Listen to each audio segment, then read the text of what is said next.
नाही असं बोलतो मी काय सिकंदराचं वैशिष्ट्य सांगतो की सभागृहातली निखळता आणि शब्द पण त्यातूनही वेदनेला हात घालणारी कविता आहे.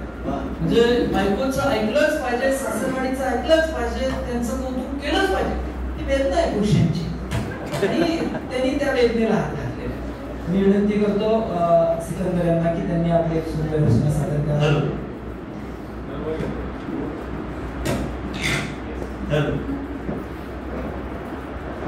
गणपतीमध्ये एकदा असं निघालो होतो घरातून आणि जाता जाता तिला म्हणालो की थोडस पाणी दे ग्लास मधून.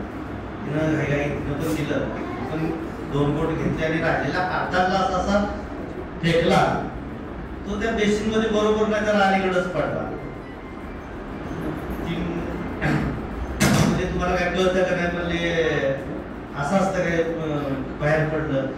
मला माझा नियम जरा चुकला, तुमचा नियम बरोबर याला तुम्ही काय अजून आहे. साहित्याची टोपणे अशी कधी कधी मिळतात. तर कवितेचं नाव आहे आजकाल आम्ही काय करतो. आजकाल आम्ही काय करतो हे कळत नाही, कधी कधी कळून सुद्धा वळत.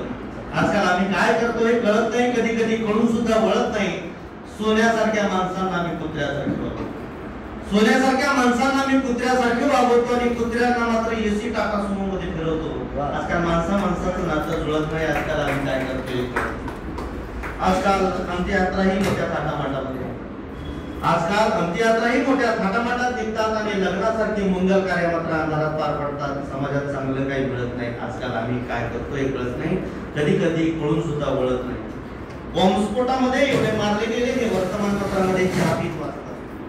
बॉम्बस्फोटात एवढे मारले गेले हे वर्तमानपत्रामध्ये चहापीत वाचत असतो आणि आमची साधी कोंबडी जरी मेली तरी आम्ही गळा काढून रडत असतो.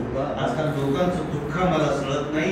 आजकाल आम्ही काय करतो हे कळत नाही, कधी कधी कळून सुद्धा वळत नाही. आपल्या घरात आपली बायको सुद्धा आपलं ऐकत नसते. आपल्या घरात आपल्या बायको सुद्धा आपलं ऐकत नसते. आपल्याला मात्र साऱ्या गावाचा न्यायनिवाडा करायची हौस असते. आपली काय किंमत आहे हे सुद्धा कळत नाही, कधी कधी कळून सुद्धा वळत नाही. आई वडील जिवंत असताना तांब्यावरून पाणी देत असतो. आई वडील जिवंत असताना तांब्यावरून पाणी देत असतो. मेल्यावर मात्र संगमरवरी खडगं बांधून त्याची पूजा करत असतो. कधी काय करावं हे सुद्धा आम्हाला कळत नाही, कधी कधी कळून सुद्धा वळत नाही. भिकाऱ्याला चाराने देताना त्याची 1000 वेळा चौकशी करतो. भिकाऱ्याला चाराने देताना त्याची 1000 वेळा चौकशी करतो. बारीक मात्र बाईवर दारून लाखो रुपयाची दौलत उधळतो. काटकसर कुठे करावे आम्हाला कळत नाही, कधी कधी कळून सुद्धा वळत नाही, कधी कधी कळून सुद्धा वळत नाही. धन्यवाद. अजमल कसावला